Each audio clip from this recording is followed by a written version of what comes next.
নমস্কার বন্ধুরা, স্বপ্নার কিচেনে আপনাদের সবাইকে স্বাগত জানাই। আজকে আমি আপনাদের সাথে শেয়ার করব রুটি পরোটার সাথে খাওয়ার জন্য এগ তড়কার রেসিপি। আশা করি আজকের এই রেসিপিটা আপনাদের ভালো লাগবে। যদি রেসিপিটা আপনাদের ভালো লেগে থাকে অবশ্যই ভিডিওটাকে একটা লাইক করে দেবেন। তাহলে আমি কিভাবে খুব সহজে বাড়িতে ঘরোয়া উপকরণ দিয়ে এগ তড়কাটা বানাই তাহলে দেখে নেওয়া যাক আমার আজকের রেসিপিটা। এগ তড়কা বানানোর জন্য আজকে আমি দু রকম ডাল দিয়ে এগ তড়কাটা বানাবো। প্রথমে প্রেসার কুকারের মধ্যে দিয়ে দেব 1.5 বাটি মতো তড়কার ডাল। এই তড়কার ডালটাকে সারা রাত ভিজিয়ে রেখেছিলাম। আর নিয়েছি 1/2 বাটি ছোলার ডাল, আর ছোলার ডালটাকেও কিন্তু আমি সারা রাত ভিজিয়ে রেখে দিয়েছিলাম। দু রকম ডাল প্রেসার কুকারে দেবার পর এবারে ডালটা সেদ্ধ হওয়ার জন্য দিয়ে দেবো পর্যাপ্ত পরিমাণে জল। এখানে দিয়ে দিচ্ছি 3 বাটি মতো জল, যাতে ডালটা জলের মধ্যে ডুবে থাকে। এবার এই ডালের উপরে দেব স্বাদ মতো নুন, দেব অল্প পরিমাণ একটু হলুদ গুঁড়ো, আর দিয়ে দেবো অল্প পরিমাণ একটু কাশ্মীরি লঙ্কার গুঁড়ো।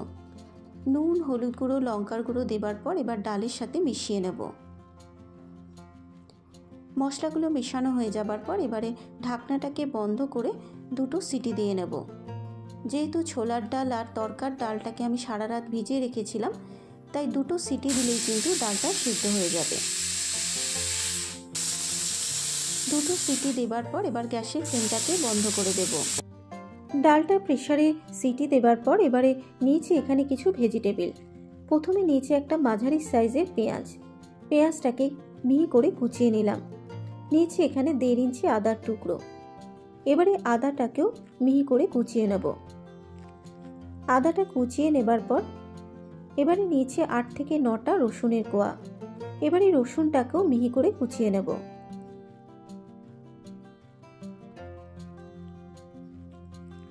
রসুনটা কুচিয়ে নেওয়া হয়ে গেলে এবারে নিয়েছি একটা মাঝারি সাইজের টমেটো। এবারে টমেটোটাকেও মিহি করে কুচিয়ে নেব।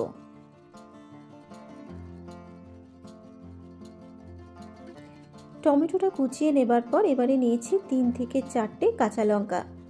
কাঁচা লঙ্কাটাকেও মিহি করে কুচিয়ে নেব, তবে ঝালটা আপনারা আপনাদের নিজেদের স্বাদ অনুসারেই কিন্তু অ্যাড করবেন। কাঁচা লঙ্কাটা কুচিয়ে নেবার পর এবারে নিয়েছি এখানে অল্প পরিমাণ একটু ধনেপাতা। এবার এই ধনে পাতাটাকেও মিহি করে কুচিয়ে নিলাম। সমস্ত ভেজিটেবলগুলো কেটে নেবার পর এবার দেখে নেব ডালটা সেদ্ধ হয়েছে নাকি।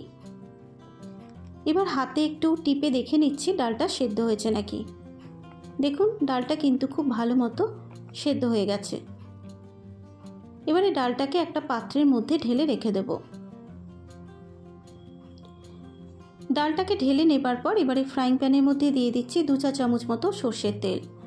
তেলটা যখন গরম হয়ে যাবে তেলের মধ্যে দিয়ে দিলাম 2টো ডিম ফাটিয়ে। ডিমের উপরে দেব স্বাদ মতো নুন। নুন দেবার পর এবারে গ্যাসের ফ্লেমটাকে মিডিয়ামে রেখে ডিমটাকে ভেজে নেব। ডিমটা ভাজা হয়ে যাবার পর এবারে ডিমটাকে একটা পাত্রের মধ্যে ঢেলে রেখে দেব। ডিম ভেজে তুলে নেবার পর ওই ফ্রাইং প্যানের মধ্যে দিয়ে দিচ্ছি 3 টেবিল চামচ সর্ষের তেল। তেলটা যখন গরম হয়ে যাবে তেলের মধ্যে দিয়ে দেবো 1/2 চা চামচ মতো গোটা জিরে। গোটা জিরেটা তেলে দেবার পর এবার 30 সেকেন্ড গোটা জিরেটাকে ভেজে নেব।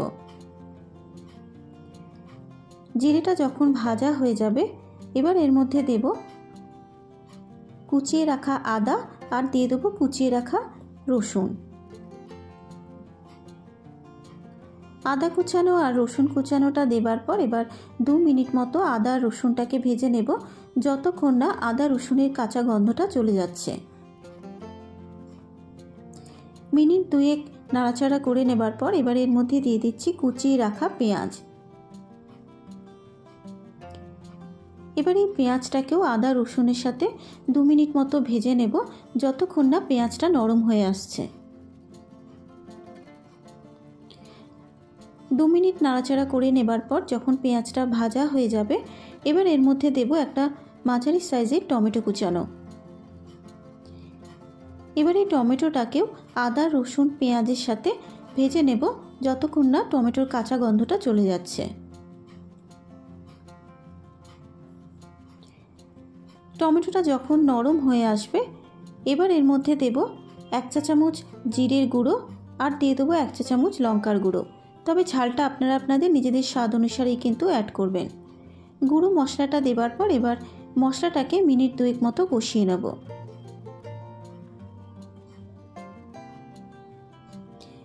মিনিট 2 মশলাটা কষানো হয়ে যাবার পর এবার এর মধ্যে দিয়ে দেবো সেদ্ধ করে রাখা তরকার ডাল।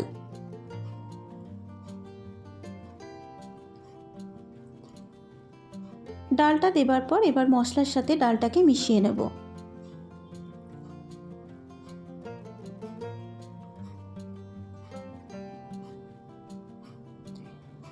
ডালটা যখন মশলার সাথে মেশানো হয়ে যাবে এবার এর মধ্যে দেব কুচিয়ে নেওয়া কাঁচা লঙ্কা আর দিয়ে দেবো ধনেপাতা কুচানো। কাঁচা লঙ্কা আর ধনেপাতাটা দেবার পর এবার তরকার ডালের সাথে খুব ভালো মতো করে মিশিয়ে নেব। আমি আর এখানে কোনো জল দিচ্ছি না। যদি আপনাদের জলের প্রয়োজন হয় তাহলে কিন্তু গরম জল দিতে হবে। আর যেহেতু আমার এখানে জল লাগবে না তাই আর এখানে জল দিলাম না। ধনেপাতা আর লঙ্কাটা যখন মেশানো হয়ে যাবে এবারে সবশেষে এখানে দিয়ে দিচ্ছি ডিম ভাজা আর দিয়ে দিচ্ছি অল্প পরিমাণে একটু ড্রাই রোস্ট করা কসুরি মেথি। ডিম ভুজিয়া আর কসুরি মেথিটা দেবার পর এবার তরকার ডালের সাথে খুব ভালো মতো করে মিশিয়ে নিয়ে গ্যাসের ফ্লেমটাকে বন্ধ করে মিনিট 3 ঢাকা দিয়ে স্ট্যান্ডিং টাইমে রেখে দেব।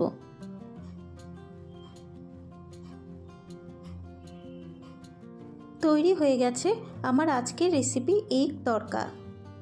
আজকে আমি গরম গরম রুমালি রুটির সাথে এগ তরকাটা পরিবেশন করেছি আর তার সাথে নিয়েছি কাঁচা লঙ্কা আর কাঁচা পেঁয়াজ।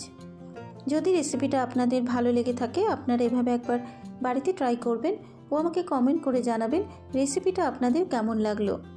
আমার চ্যানেলে নতুন বন্ধু হলে চ্যানেলটাকে সাবস্ক্রাইব করার অনুরোধ রইল ও পাশে থাকা বেল আইকনটি প্রেস করে দেবেন, কারণ আমি যখনই আমার চ্যানেলে নিত্য নতুন রেসিপি শেয়ার করব নোটিফিকেশানটা আপনাদের কাছে পৌঁছে যাবে। আজকের মতো এই পর্যন্ত, আবারও হাজির হয়ে যাব অন্য কোনো নতুন রেসিপি নিয়ে। সুস্থ থাকবেন, ভালো থাকবেন, ধন্যবাদ।